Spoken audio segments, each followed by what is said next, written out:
ભાવનગર શહેરમાં બુરખો પહેરેલ એક યુવક ફરે છે તેવી બાતમી મળી એસઓજીને. તુરંત જ બાતમીવાળી જગ્યાએ યુવકને ઝડપી લીધો હતો. જ્યારે બુરખો પહેરેલા વ્યક્તિ હિમાલય મોલ પાસે રિક્ષામાં બેસેલો હતો, જેને રિક્ષામાંથી ઉતારી બુરખો કાઢવામાં આવ્યો હતો. જોકે તપાસ બાદ માનસિક બીમારી હોવાનું માલુમ પડતા પરિવારને બોલાવી સોંપી દેવામાં આવ્યો હતો.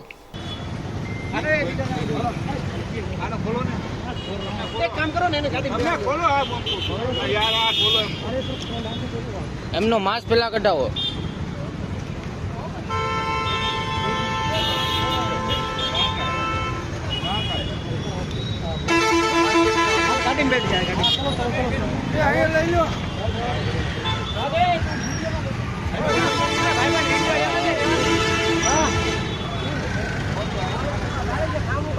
છે હિન્દુ પણ મોમેડિયન ના વેશમાં આવે છે આ લોકો. એટલે કઈ કરવાના ઈરાદે આવે છે? ના, હિમાલય મોલમાં વોશરૂમમાં એ લોકો ગયા હતા. હિમાલય મોલમાં વોશરૂમમાં જીન્સ શર્ટમાં હતો પેલા, અને પછી ભાઈ આપણે બુરખો કરીને આવ્યા.